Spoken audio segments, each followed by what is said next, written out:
Yeah. All right, man. Okay. Well, I'm excited about just having a conversation and seeing where you're at. What I would love to do is ask you first is set the stage for us about viewing the disclosure phenomena from a law of one lens, which is a little bit of a summary of maybe our previous conversation, and spend as little or as much time as you want on that. But then we'll transition into what you've been doing since then. I think it's been a little less than a year since that conversation. And then what does looking at the phenomena look like from a non-law of one perspective, but still keeping in this sense of there is always a viewpoint from which we look into this. Yeah. Yeah, absolutely. I think at our last conversation, we did a lot of work, great, laying the groundwork for what the law of one was and how it would relate to the UFO phenomenon. And obviously, there's correlations between the fact that the law of one is channeled from beings who are supposedly from, in the Confederation of Planets. They are the people, the beings inhabiting the UFOs and sort of manifesting the UFO phenomenon, along with their counterparts of the sort of negative oriented beings. And so it is a bit easier to grasp UFOs from that perspective because you have this very grounded, these are who they are, this is what they are, these are their intentions. And we also sort of waylaid that into a more general, also sort of non-law one perspective where it's a holistic thing. The UFOs act as a catalyst for our current condition, whatever current condition we're in, correlates to how they influence us and how they appear to us, which is a perspective that works really well with the law of one, but you don't necessarily need the law of one to look at it that way. I guess that's a very sort of Jungian perspective. So, to sort of give the basics of how the law of one might view where we are with disclosure is that, yes, there are UFOs that have been here for a long time. They've been probably increasing their relationship with us. A lot of them, as Ra would say, are from the negatively oriented faction, the Orion Empire. And their goal is not necessarily to conquer us physically, but conquer us in a spiritual sense, sort of influence us in a way that leads us towards their philosophy, which is a philosophy of service to self, of establishing an elite, of primarily control as their form of relating to the creation. Whereas the more positively oriented faction, the Confederation, of which Ra is a part, they would be here to influence us or at least provide to us an opportunity for their philosophy of service to others, of relating to the creation in a way that is accepting, loving, opening the heart, and sort of integrating the harmony and the unity of the creator in our paths. And those are sort of two polarities, as Ra would call them. And those are the intentions of the whoever is behind the UFOs, these two factions. And the way that they are able to appear to us does rely on our own sort of spiritual progress as a planet, as a species, or even as individuals.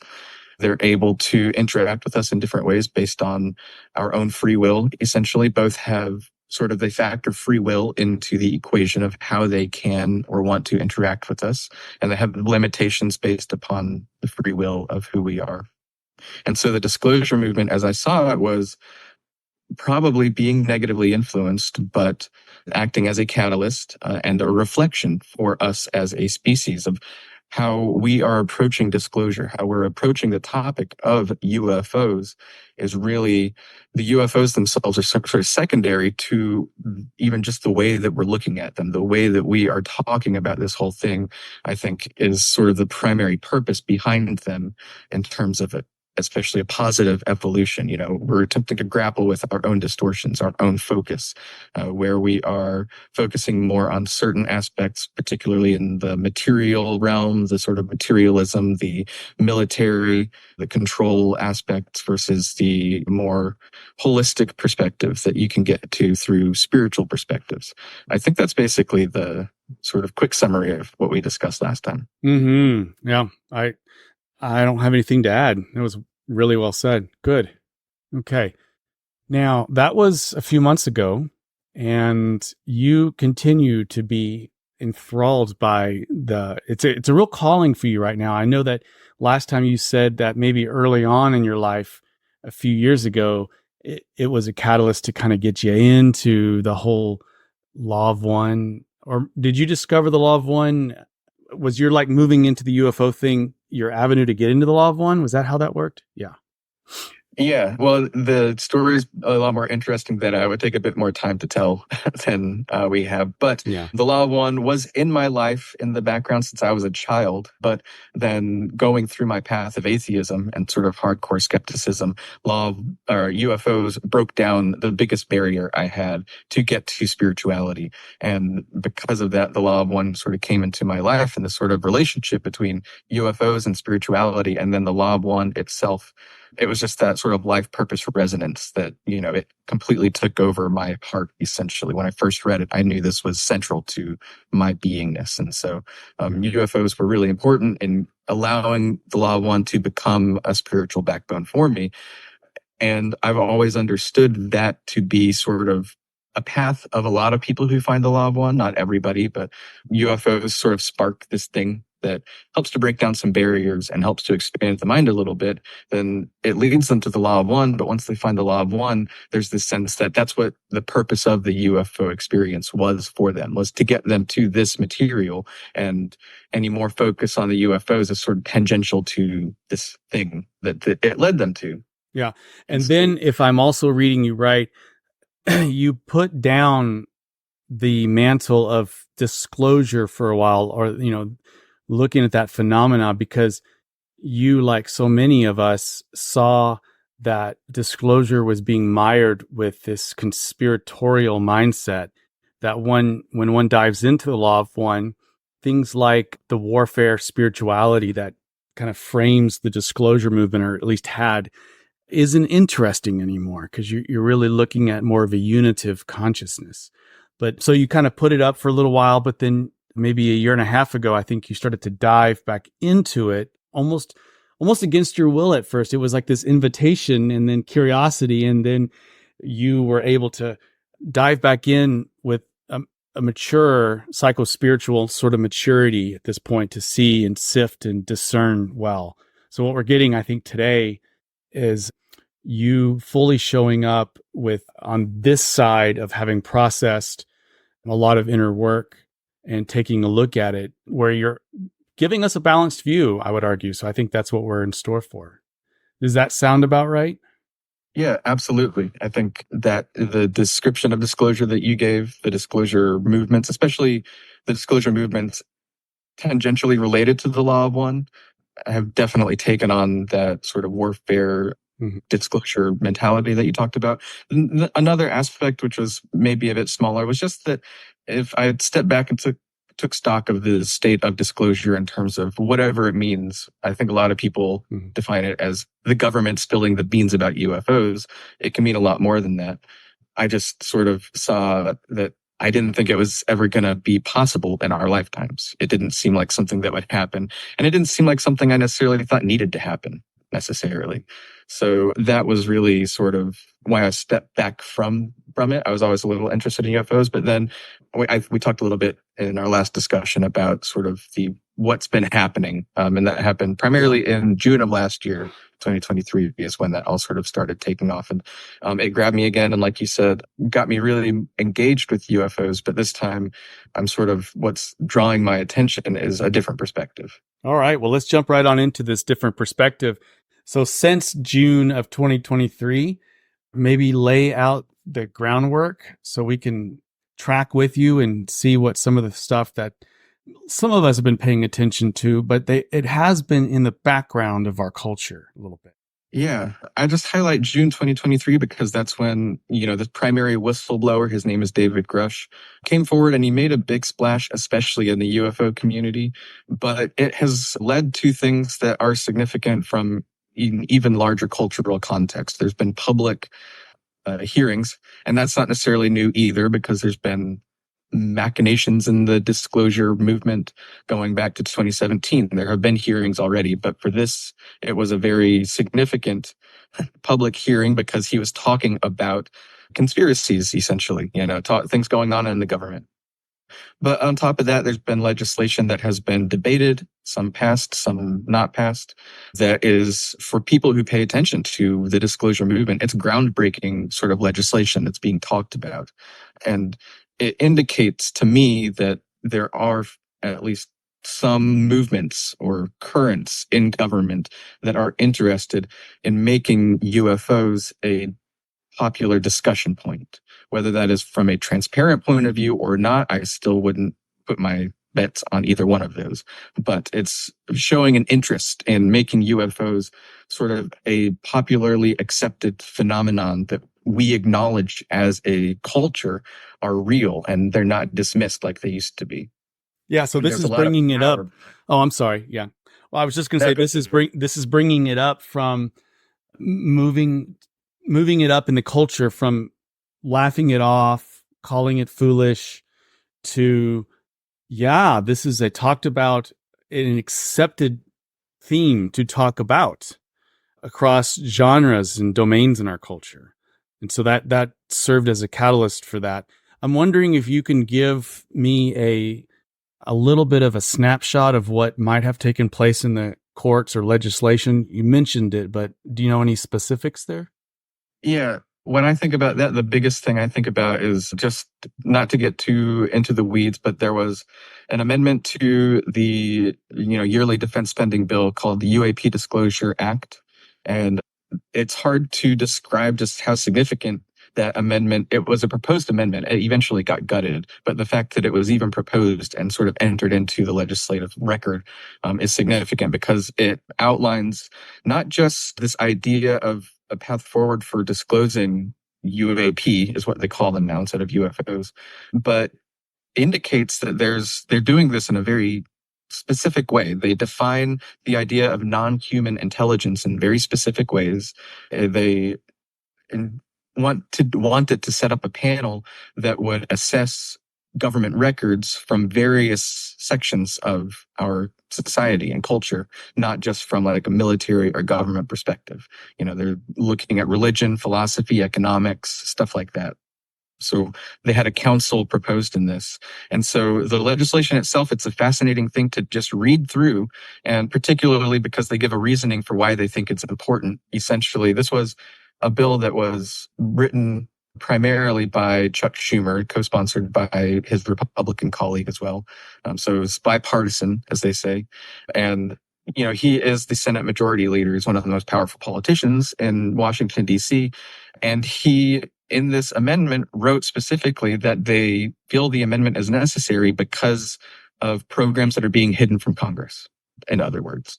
And so not only does it give this groundwork for what they're talking about, NHI, UAP, what exactly it is they think exists and needs to be talked about and investigated, but they're saying this because they feel they have good evidence that there are things being hidden from them as the overseeing body that should be able to oversee this. And just the fact that that was proposed as legislation and eventually gutted by what a lot of people would view the military industrial complex is a sort of narrative. If you look back, it's almost like a story that you could write before it even happened. It's very mythological, almost what's happening. So, but it's significant to me, like Chuck Schumer writing this amendment, having it proposed, and then it getting gutted by these specific factions. That alone is groundbreaking for what we would call the disclosure movement. Mm-hmm. And as you say, it's nothing new and kind of a pattern we might see throughout history in some ways. I think it's also been a pattern perhaps even in the UAP movement for many years. And who are some of the players involved for the gutting, and what did they gut? What do you think the result of that gutting? And is there an opportunity or talk about ungutting what was gutted or bringing something else in? Do you have a sense of that? Yeah. Not to get too specific, just because if I mess up a name, it's going to look bad. But there were politicians who represent districts where, for instance, Wright-Patterson Air Force Base, which is the center of a lot of the mythology of the UFO cover-up. Those politicians who are known to take significant donations from the military-industrial complex. And all of this sort of happened behind closed doors, so we don't know specifically or for sure exactly what happened, but there's a negotiation process between the Senate and the House, where once the bill is agreed upon in both, they have to sort of reconcile the various things that they added or took away. And in that negotiation process, the fullness of that amendment was gutted and was taken out. Whether there's a sense of it being re-added, there is. From what I am aware, there is basically them trying to pass the same exact amendment, just not attached to the spending bill. And there is an ongoing movement within the House and the Senate to continue this investigation, continue trying to work towards whatever this form of disclosure is that they have been working towards. Okay. Wow. Good. Yeah, that's helpful. All right. And what is the status of some of the whistleblowers that came up that lit the world back in June? Like, where are they at now, and how are they being received and perceived? Yeah. So the primary whistleblower, the one that sparked my attention, was David Grush. He's a former Air Force intelligence officer.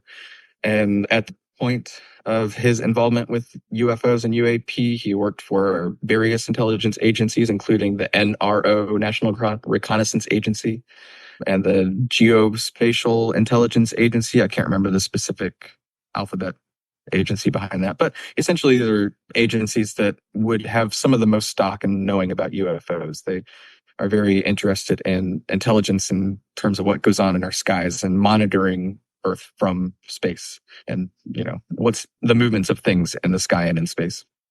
He was, to summarize what happened, he was tasked with investigating UFOs from what was called the UAP task force, sort of mandated from Congress.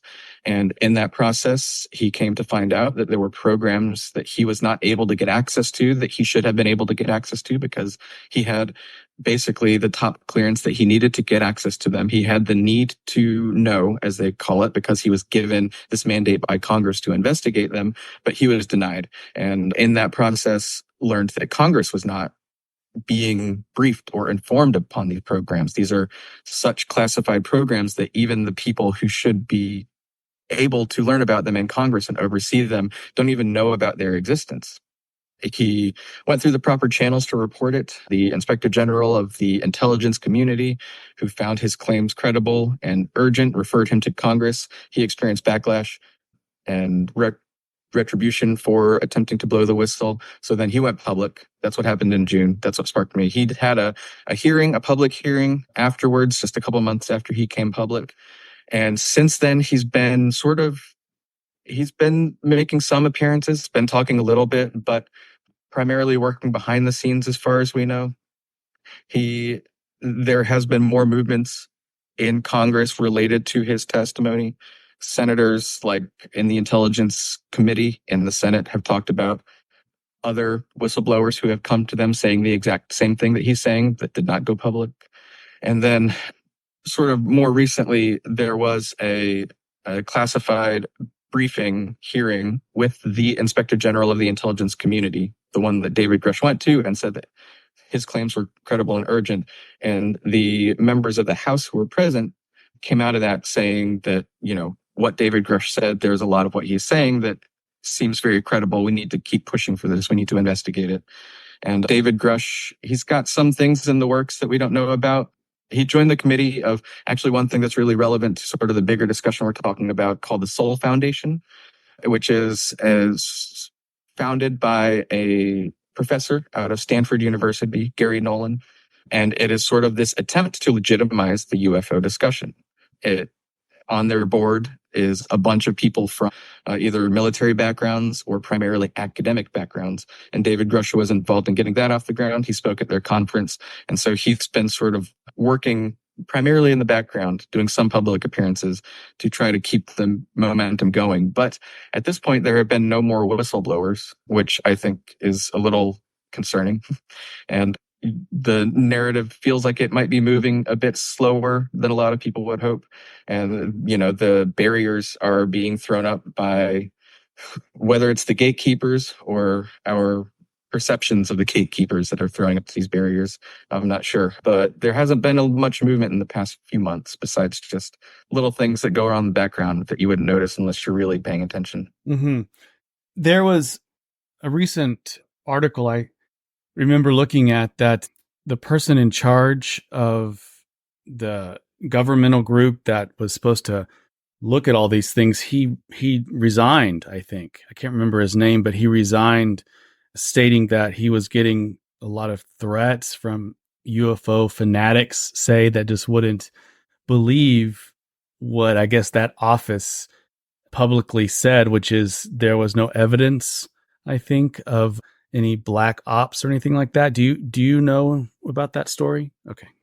Yeah, that person you're referring to is Sean Kirkpatrick. He was head of the Aero office in the Pentagon. That's the anomalous. There's so many acronyms. Aerial, all domain anomalous phenomenon resolution office.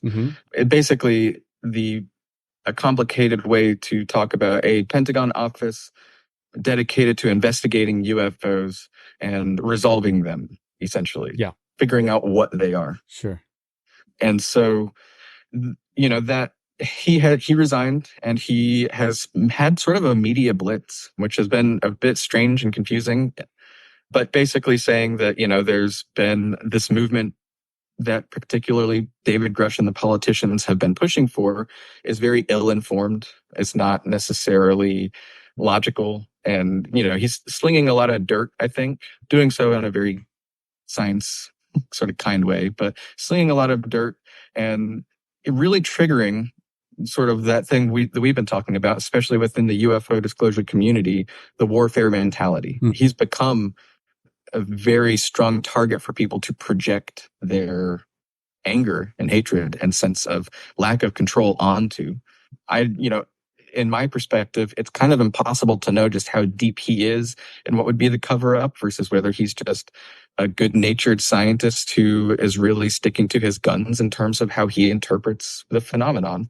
I think both are possible, but to the UFO community, he is number one enemy for the most part. The way that he approaches it, the things that he says, and the way he dismisses the whistleblowers and the politicians really grinds the gears of people in the UFO community.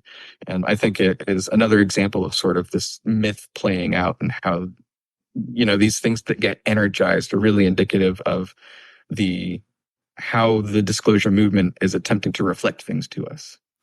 Well said. And the bellicosity that exists in all of us, this sense of looking at life already on the defensive, and ready to be offensive. And it's really, I think, in the purview of earlier ego states, younger ego states in all of us. I think from a chakra standpoint, it would be maybe the lower chakras. It's not informed by green ray or the love and understanding so much. And I think the byproduct of a lot of UFO enthusiasts who are projecting their anger towards him, I think concretize or seal the skeptics' thoughts of, see, these guys are crazy, they're fanatics. No matter what you say, they're going to believe what they're going to believe. And so it's not a good look for those who are advocating disclosure. Yeah. Yeah. I think that's a really good point. It's related to something I said a little bit earlier about whether or not these barriers coming up are intentionally constructed or whether we construct them ourselves. Because when I think about something like that, depending on how sophisticated the cover-up is, the disinformation, the misinformation, it could be, I think we acknowledge it could be incredibly sophisticated. And if that is the case, then somebody like Sean Kirkpatrick could know exactly what he's doing and knowing the right buttons to push to inflame the UFO disclosure community in order to make them look very easily discreditable. Essentially what you're saying, it really entrenches the skeptics to make them, they want to come to the defense of their scientist who seems very reasonable. And the scientist is being attacked by what looks like a horde to them. From within the horde, it looks like you're sort of a righteous army. And so it really entrenches that divide. And so, it's possible that's all constructed. I think, if there is a sophisticated cover up, they probably know exactly what they're doing. It's also possible that either and or that this is a naturally occurring mythology that has popped up because that's what it wants us to look at. It wants us to look at this horde that has developed in response to this and how that causes this interaction between these two, what we would consider two factions from this very simplified point of view, the skeptics and the believers, and how the bellicosity, the warfare mentality between them keeps us from seeing what is actually happening underneath it. Okay. That is so brilliantly stated. Let's jump right into that because I feel like that's where your heart is to look at this whole phenomena from the myth. I know you've been playing around with that a little bit and looking at it from a collective, a Jungian thing. And this is, I know from our past conversations, private conversations, that you're being informed here not only by the law of one material and not only by maybe other investigations, but also I think your own experience, particularly spiritual experiences, where you've been given a numinous look at reality as a unified fabric, a wholeness where we're given mirrors, throughout our collective and individual lives, and to what degree that we are able to take what we see and embrace it with the energy that we're bringing to looking in the mirror. In other words, if we're looking at it with anger, we're going to see anger, project anger, and receive anger. If we're looking at it with curiosity and acceptance, we're going to project that, we're going to see that, and we're going to receive it back. So, yeah, let's move right into this mythos. Yeah, that sounds great to me. I think the way that you described it is definitely how I've been approaching it, sort of my thing. And in addition to everything you just said, I've also just been informed by looking at things, like I said, outside the law of one perspective. I've been interested in how academic religious studies have been looking at UFOs recently, and academic philosophy, how they've been looking at UFOs, which, there's various perspectives, but I do think they're all sort of converging on the sort of thing that you just said. Yes. Okay. You and I listened to a couple of podcasts that were put out that talked about some of the academic stuff. So do you want to give a little bit of your review on that, or what are your thoughts with that one? Yeah, that podcast we listened to, I don't know if I could necessarily reference specifically what came out of that. Is that integral? They were looking at it from a very integral standpoint, which I think is still a little bit beyond where academics is right now.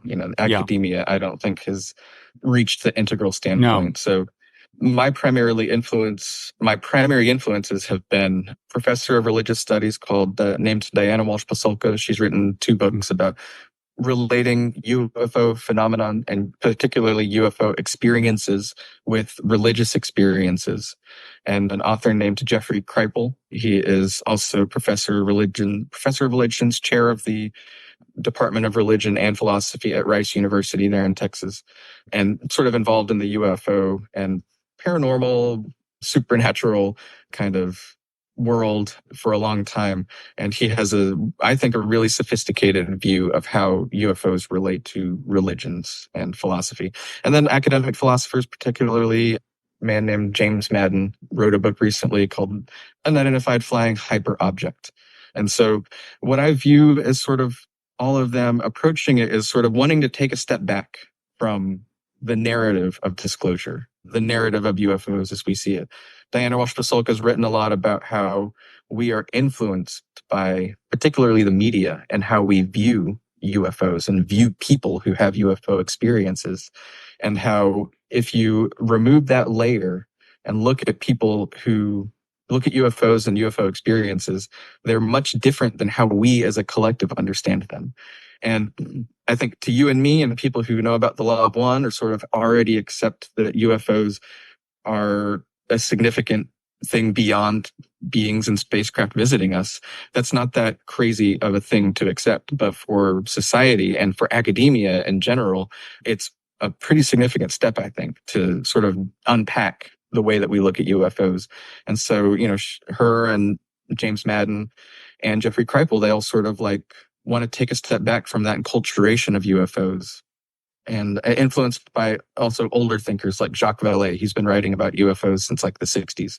And so that's been my primary angle, is sort of reading them, seeing how they unpack and unfold the cultural overlay of UFOs and aliens and what we might think they are, and trying to get to the phenomenon itself, do like the phenomenological reduction to figure out what is happening when people have these experiences, what it means to us as a species, as individuals, and what kind of influence does that have on us as a society.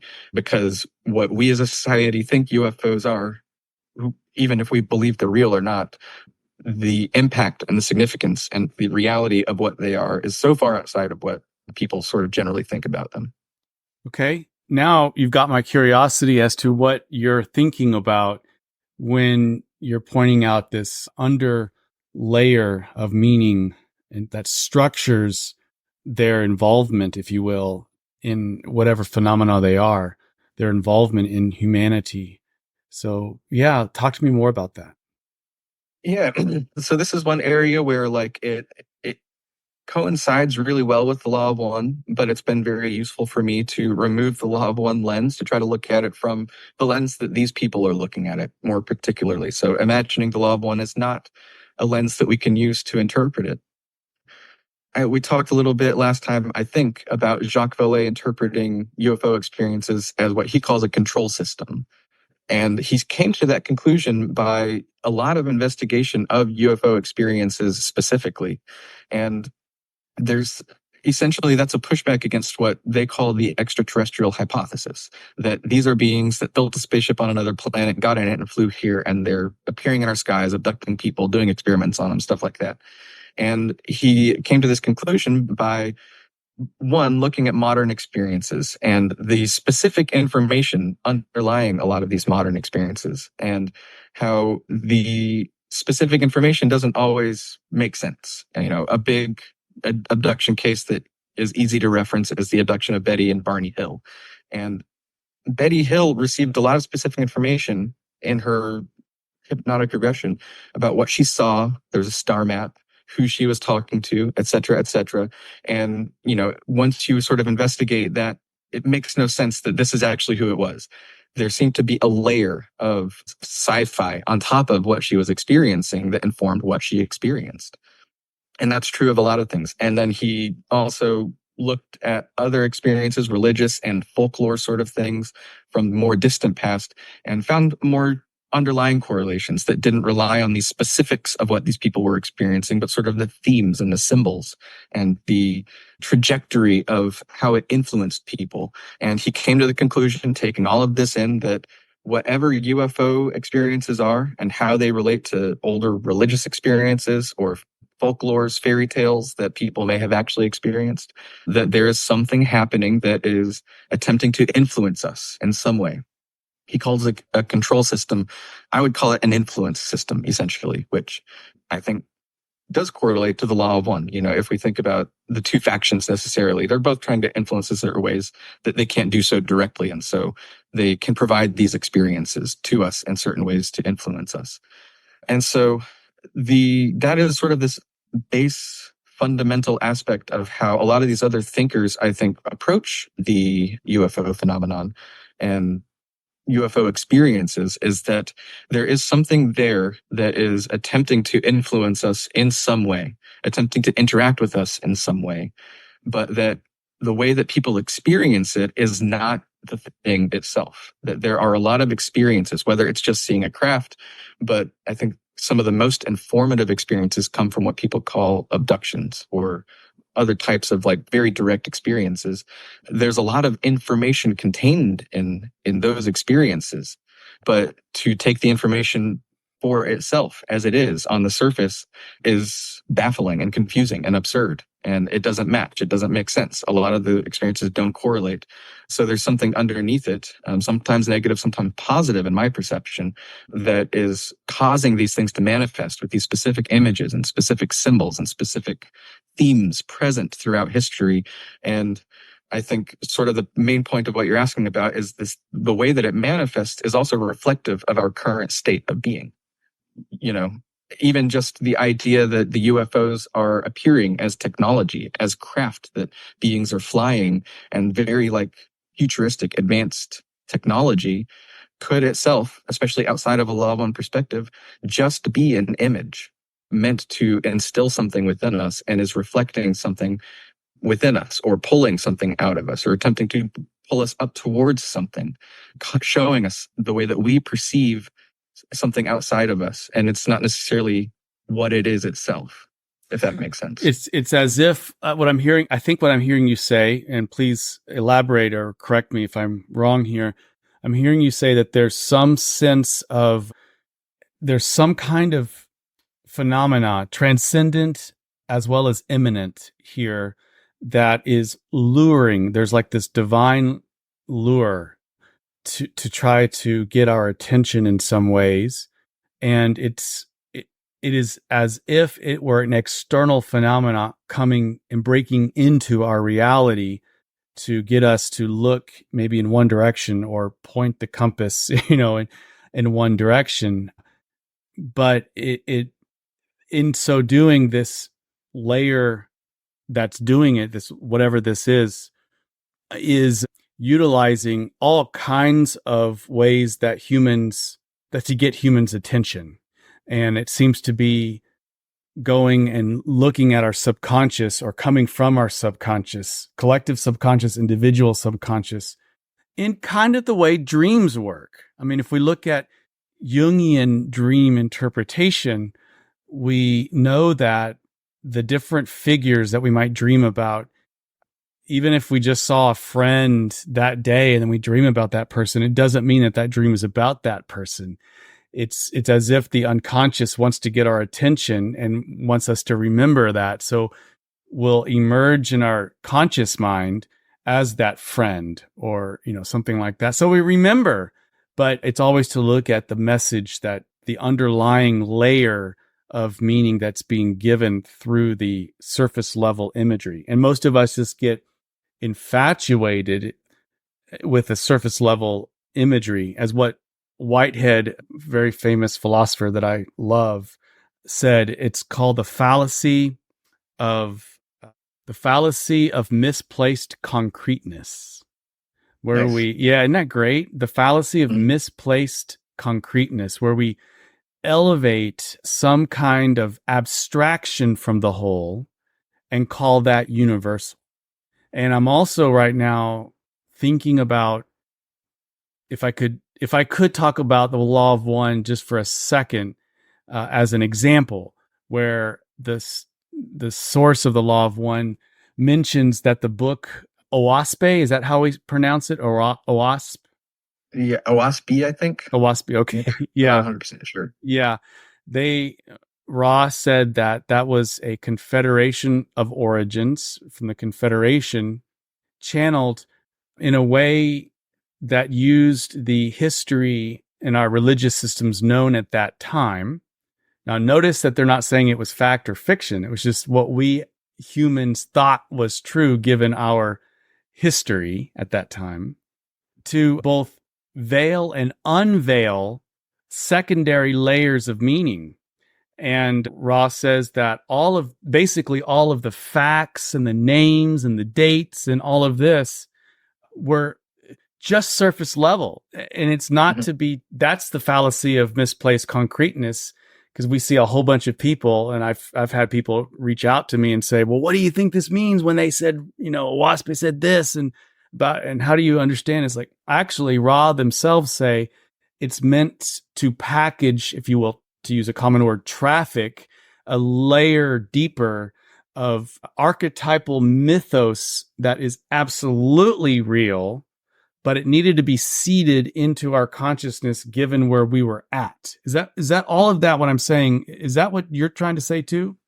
Yeah, absolutely. That's a great correlation, and I don't necessarily want to dismiss the law of one completely, because it's still, my lens. Yeah. And so it's impossible for me to let go of the law of one as interpreting this, but just finding it useful to try to set aside that lens to look how these people, the, sort of modern academics, philosophers, how they look at it. And that's exactly sort of, I think, a way or a sort of correlation to what they're saying, that the manifestation of this phenomenon is very much like how Ra presented OWASP, that there are things that sort of veil its reality, but also reveal the deeper reality that it wants to reveal to us.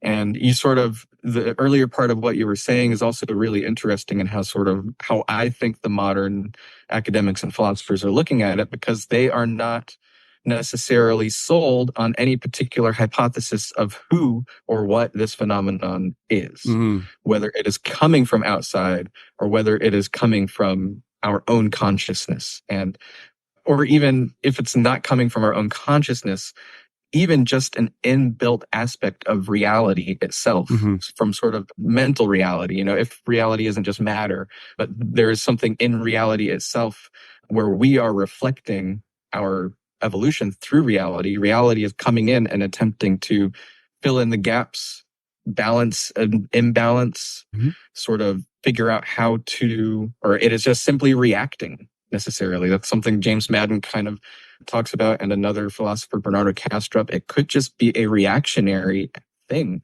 to how we are perceiving reality. Reality is then responding in a way that calls us to a different perception.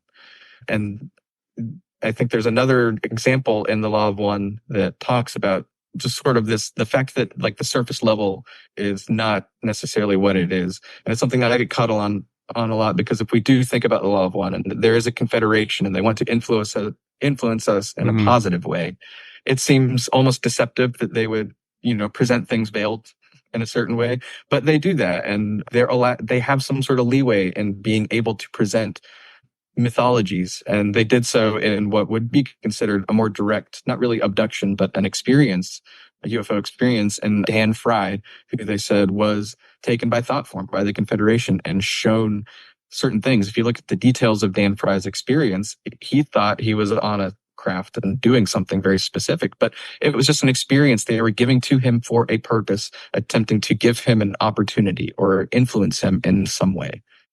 And so to me, that's sort of one of the primary questions that comes up in my mind, but also I see in the sort of modern discussion is, this could be something outside of us, like the Confederation or the Orion Empire attempting to influence us through this thing, or it could be wholly contained within our own mental configuration and how we perceive reality, or in whatever way reality is related to our mental perception of it, just a natural reaction. And there's not like an intelligence behind it attempting to do something. It seems natural to me that there could be a high likelihood that there's intelligence behind it doing it. But I think from the philosophical point of view, that's not necessarily a necessity. And also, I think from personal evolution point of view, it's not a necessity. The catalyst is what it is and provides to us what it provides to us, regardless of what's behind it necessarily. I have been playing around with a term, and I hope I'm not getting in trouble with saying this, that maybe other people have been saying this for a long time. But I've been playing around with the term of functional efficacy. This idea of, if it's working, if a narrative gets you and I into embodying the thisness of our life, the immediacy of our life, and seeing other people as not other than ourselves, and then reaching out in service in some way, and not othering other people, not scapegoating other people, but walking with other people. If that is the result of whatever experience that we experience, then that is functional efficacy. It's effective, it's efficacious, whatever ritual or belief system that works. Now, on the other hand, a lot of people with that fallacy of misplaced concreteness, as the Law of One says, it's not the specificity of information that is sought that makes a difference, but rather the importance placed upon it. Seeing my identity tied with this particular worldview or something like that. I've seen belief systems certainly entrap people, so that in the name of ascension or in the name of love, there's actually an increase of bellicosity, an increase of scapegoating and othering. In the name of freedom, we have to gather our weapons, and really buckle down and circle the wagons here, which further entraps us, to be honest. So I think that what you're saying is there's a freedom for the researchers that you're looking at that are fairly ensconced in the modern. They're not postmodern. Maybe some of them are dipping their toe in postmodernity. They're certainly not integral. But even from a modernity standpoint, looking at it with a curiosity of, we don't know what it is, but there is a phenomenon and we're looking at it from all different sides, that in and of itself is a kind of freedom that we should celebrate. And if it's resulting in a functional capacity to engage with our lives with more agency, then it doesn't matter really the origins here. How does that sit with you? Yeah, I think for the most part, I would say in terms of my understanding of modernity and postmodernity, Mm-hmm.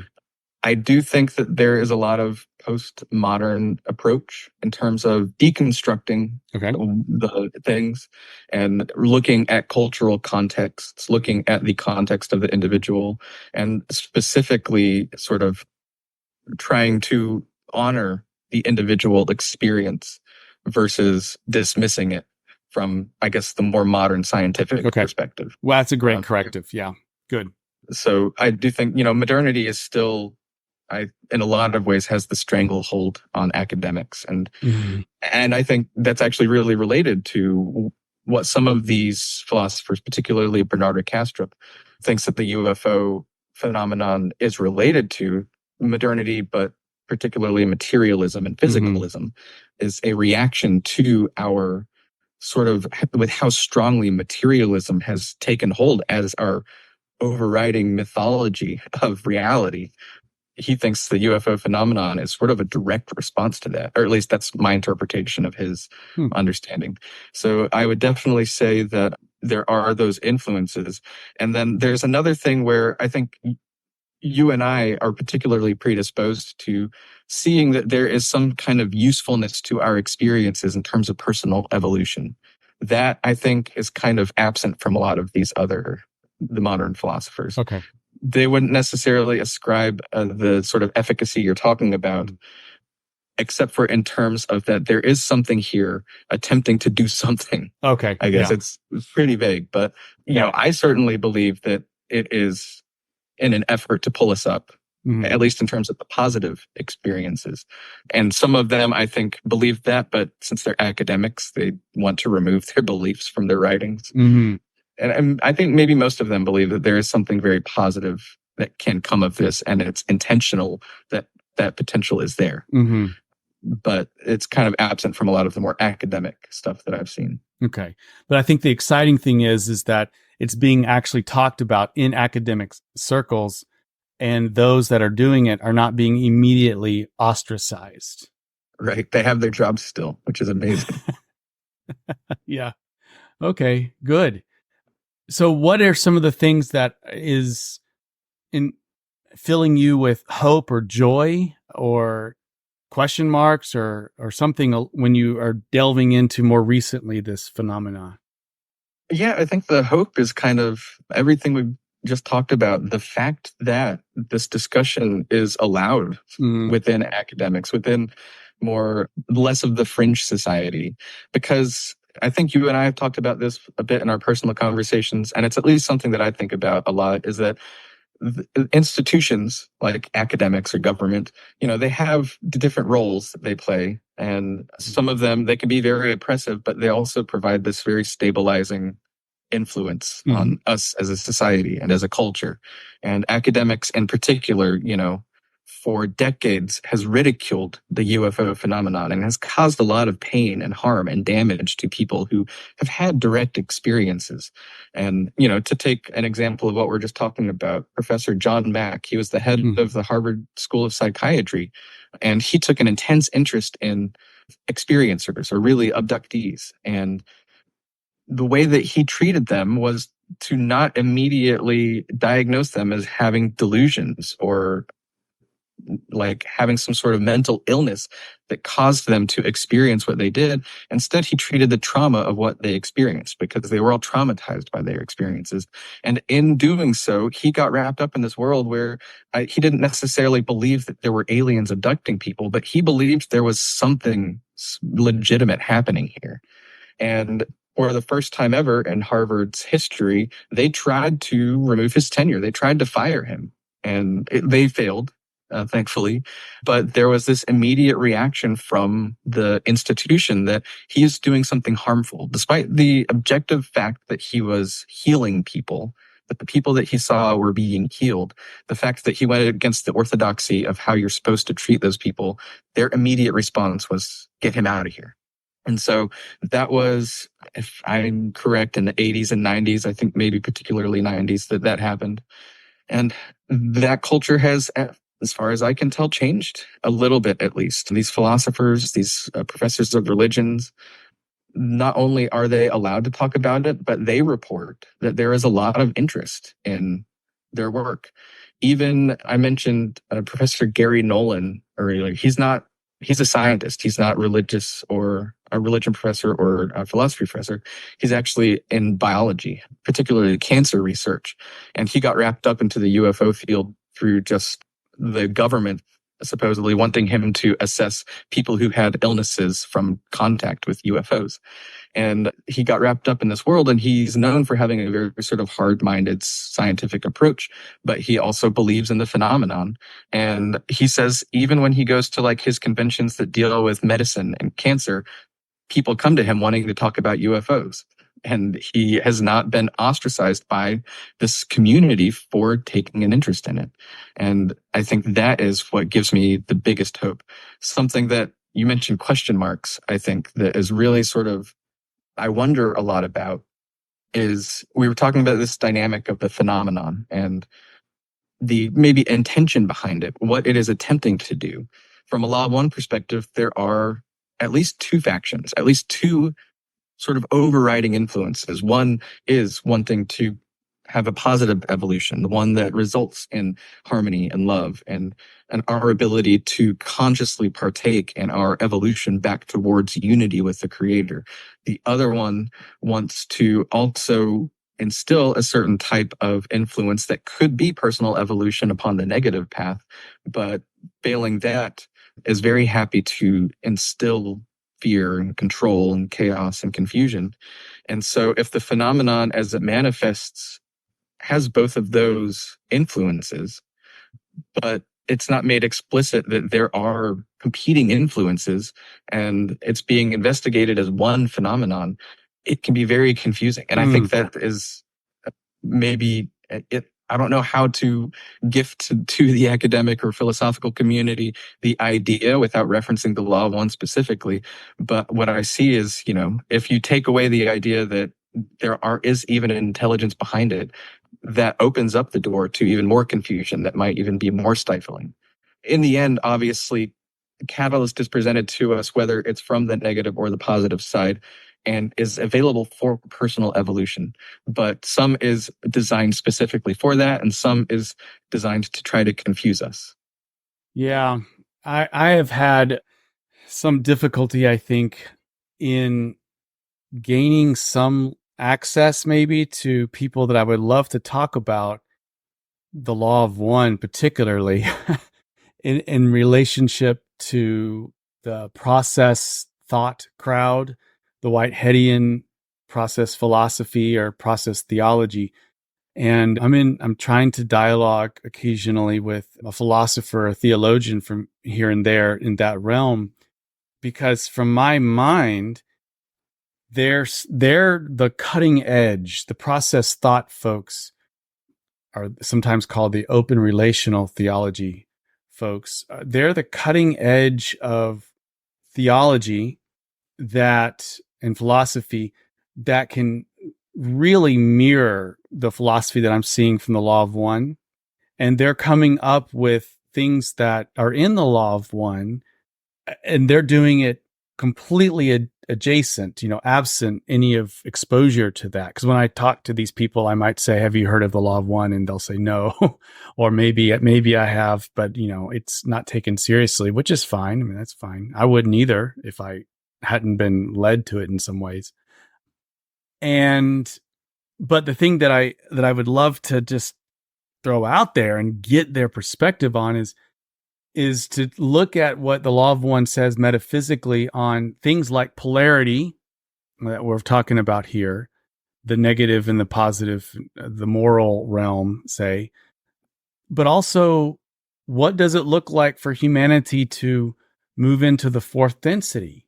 This is all talked about in some ways in the process theology crowd. They talk about the actual occasion, and as a person or even as a small moment, a quantum of time, that an actual occasion goes through a process, that everything there's no being as much as there is becoming, and that every moment is an event, and they're called actual occasions, and that every moment, every quantum moment that you and I are experiencing as you, as me, is actually these series of processes that are all in relationship to each other and ingressing and prehending the past into the present, pulling in things from what we would call intelligent infinity from a law of one perspective. They call the eternal objects, the eternal realm, say the quantum continuum or something like that, but pulling it into this moment and then compressing into a kind of what's called a superject, which is like a moment of subjective aim that's realized, the concrescence of a moment realized and then gives itself into the next moment of becoming. And you can see this as almost a holon. What's true at the quantum level is true at the bigger levels and bigger levels, so that the individual that's made up of what's called in the process world societies, bounded by perceptive bonds, a unity, and a society of all of these going through at the same time, so that they become one moment of progression, like a human being is one actual occasion writ large. Well, you can see this then as humans are actual occasion, is an actual occasion writ large, and we're in a movement towards compressing into our subjective aim, which is the conclusion of third density moving into the fourth density. And I would love to talk to somebody at that level about these, but mostly I don't have my stuff together yet. I'm still trying to integrate the law of one metaphysics with process theology. And so I guess that's a pet project I'm working on. But I get what you're saying. It's like you just want to say, hey, you want to have an interesting conversation. Let's look at this, get over the idea of Ra and Egypt and, just, put that on suspension of belief for a second. But let's look at the philosophy that's being laid out here and see how it might track with what people are already thinking. Do you have any thoughts on what I'm saying there? Yeah, absolutely. Especially just the, excuse me, the general sentiment.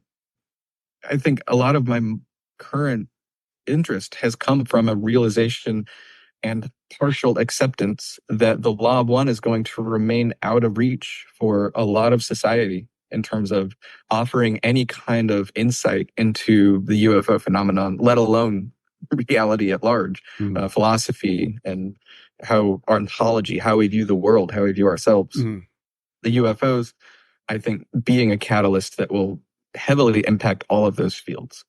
And coming to this realization that most people who are struck by the lightning bolt of UFOs, whether it's through direct experience or through just coming to a realization that there is a phenomenon, even if they haven't experienced it directly, the evidence is overwhelming. The way that people experience it is overwhelming. They never make it to anything like the law of one. They never get to the point where the law of one is an acceptable thing to look at, even, let alone believe in. And so coming to that realization, which I think I always knew, the law of one's always been obscure. I always knew that just the first words being I am Ra were going to be a barrier to most of the population. Sure.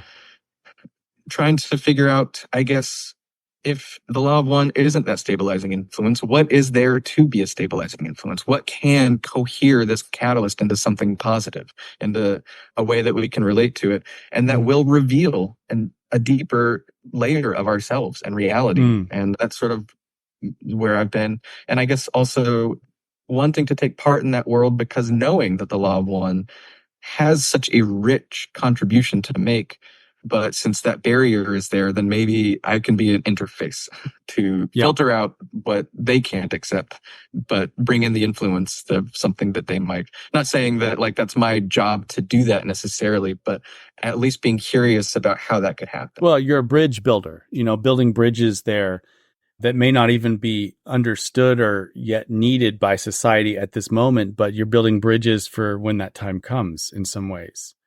I'm struck by, I'm going to read this out loud from the Law of One material, but I'm struck by 16.6, so session 16, question 6. And the questioner had asked about kind of the influence of negative and positive information that's coming from the Confederation and or Orion, and what prevents, like how does this algorithm that seems to be functioning allow for the information to come in to our particular planetary, say, collective consciousness? And the answer is interesting, and I didn't get it on the first many times that I read it. It was only recently that it kind of stuck to me. So the answer is, in effect, the balancing allows an equal amount of positive and negative influx. This balanced by the mind-body-spirit distortions of the social complex, so that's our collective unconscious. Thus, in your particular planetary sphere, Earth, less negative, as you would call it, information or stimulus is necessary rather than positive due to the somewhat negative orientation of your social complex distortion. And how I'm taking that is if you took our collective conscious and unconscious as an entity, as one entity, we are all cells in this one corpus, this one body. This one body is not yet psycho-spiritually ready or mature, if you will, to handle or understand or integrate a higher level of positive or wholeness, you might say wholeness information that would propel us or keep us moving, affirming the positivity or the wholeness sense making, and then propelling us to complete more out, the more of the plenum, the more of the wholeness, do more wholeness making. We're not ready yet because our overall mentality is somewhat negative yet. It's, or at least back in the day, but I would argue it's probably still the same or close, that we still have a preference for the separation, maybe undergirded by the materialist point of view, looking at the parts and seeing them as their own things as opposed to holons in a greater unity, And so the somewhat negative orientation that we have, all that can be given to us because of this collective conscious and because there's free will here at stake, the prime directive of free will and all of this and karma and all of it goes into this massive cosmic algorithm. What can be given to us is, quote, less negative information or stimulus, like just less negative than where we're at, as opposed to more positive or wholeness. So I thought that's interesting. And so it makes sense that where we're at right now is what is being given, what is being affirmed in the academy and all of the stuff is exactly where we need as a collective, matching where we are at. What do you think? Yeah, I love that you pulled up that quote. I never directly referenced that quote in anything I've been thinking about, but I think that really sort of highlights a lot of what we've been talking about in terms of not just where we are specifically, but in demonstrating how whatever this influence is, whether it's exactly as Ra describes here, where there are these influences and there's something allowed to come in based on where we are, that it is reflective of where we are. There's the seed of where we are and who we are and what we're able to comprehend and grasp, and the way that we grasp it determines the what Ra calls information or stimulus, And so it's so fascinating to me that, Ra has a narrative behind how that happens. There's the Confederation, and they relate to the creator in this certain way. There's the Orion Empire. They relate to the creator in a certain way. And there's this whole almost sci-fi mythology that goes into how information or stimulus is allowed to manifest, especially stimulus as I would understand it, that appears to be coming from outside of our world. And that's like the exact same place that these other UFO researchers have landed on, but just eliminating all of the mythology. They're using their philosophy as their mythology to get to that point. And it's like the exact same thing. It's so fascinating to me. That, to me, gives credence that there is some kind of lure towards wholeness or integration, that there's something there that's bringing different, even at surface level, opposing forces, but at that secondary levels, the archetypes, the mythos is coming through for integration. Yeah. And I think sort of maybe this is a good thing or a bad thing about the institution of academia, like I kind of mentioned earlier. It's the role of academics to separate their personal beliefs from what they're doing, right? They're supposed to write about these things from an objective point of view. And like, as particularly religious studies people, they are probably religious, but they're not supposed to insert their religion into what they're studying. And so I would imagine that a lot of these people are informed by at least an intuition that that is true, that there is a lore, something that is pulling us, and it is pulling us towards something and towards something that is imbued with divine meaning, essentially, but that they're just not allowed to insert that into their work. And they kind of have to like continue building and building and building and find a way to get there without inserting that intuitive understanding. Well, I agree with you. And I think that those people are real heroes for me because they accept, in some senses, the vocation of being an academic is to hold that tension, to hold that paradox, with a humility that they're there in the service of building bricks, building a foundation that is helping us as a society to stand together on something more concrete that we can kind of accept, even as they might feel an urgency to kind of get the work going. They're not going to throw out babies with the bathwater. And they also seem to have the humility, some of them do perhaps, of whatever work I'm doing right now and whatever incongruity I feel between my personal belief system and what I'm having the freedom to work on in research may never be resolved in my lifetime. And I'm actually okay with that because I'm participating in a larger corpus and I'm doing my bit to, from a law of one standpoint, to give the somewhat less negative contributions in the overall macro scheme. So I really feel inspired by academics that are able to hold that paradox together, that they're at once maybe very much inspired by their own personal belief system, and they can see how everything fits in. But on the other hand, they also are operating inside a turtle, moving very slowly, but nevertheless forward. Yeah, me too. When I say it's both good and bad, I think primarily good, particularly because of what you talked about. They're building a foundation for all of us to stand on together. And I think, a lot of the approach to UFOs, especially that we've talked about, the physics behind it, the science behind it, is so inaccessible to those academics that the only academics who are able to even approach it are the philosophers and the religious studies people. But they necessarily, if they inserted their own personal belief systems into it, it would cause more confusion. They want to make that sort of find the shared consensus of what we can all sort of stand upon. And, we as a society have not unified.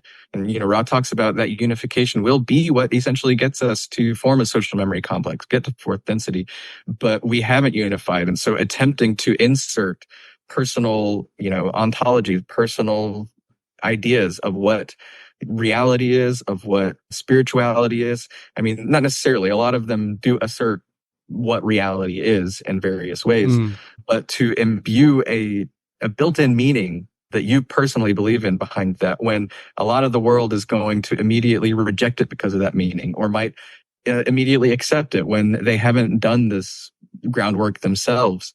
I think that's really the positive benefit of having that limitation in academia and having that turtle. And it's just frustrating because I think for people like you and me, being able to, in our personal lives, to insert that meaning into it and see how, once that's done, everything starts falling into place so neatly and easily. And you just want to be like, no, look, here it is. If you just had this one piece here, everything would make sense. Put that in your pipe and smoke it, scientist. Yeah. Okay. Well, thank you. This has been a fantastic conversation. And do you feel that this gives you some good outline or a way to have fleshed a little bit the outline that you want to present further in your own life? Yeah, absolutely. Okay. Like we said, whatever I'm doing with this interest that I have, I'm attempting to express it in some way. And organizing my thoughts has been difficult, and organizing some way to express it has been difficult. So having the opportunity to have reflective conversations like this is very helpful to help identify how to organize it, how to relate to it, and how to express it in a way that makes sense. So I definitely feel like this has helped a lot. Thank you. Yeah.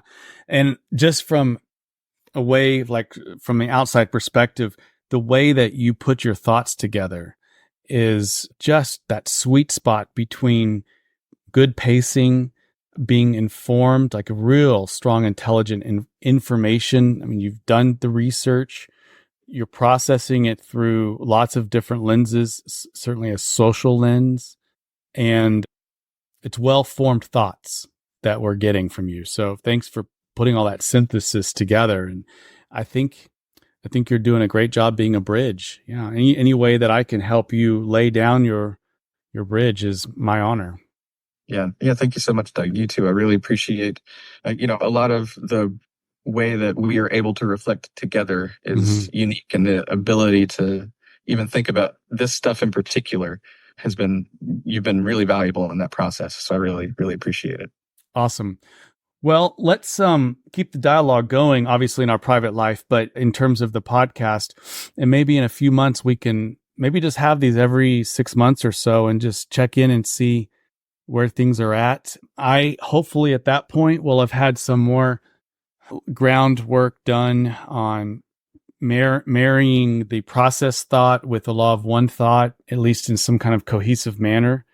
And I would love to be able to present that to you and see what your thoughts are. And yeah, absolutely. Everything that you've shared about process thought not only feels very in alignment with the law of one to me, but also it seems in alignment to a lot of the sort of philosophical groundwork that people are doing in the UFO field, unrelated to the law of one. So it'd be really cool to get a synthesis of that.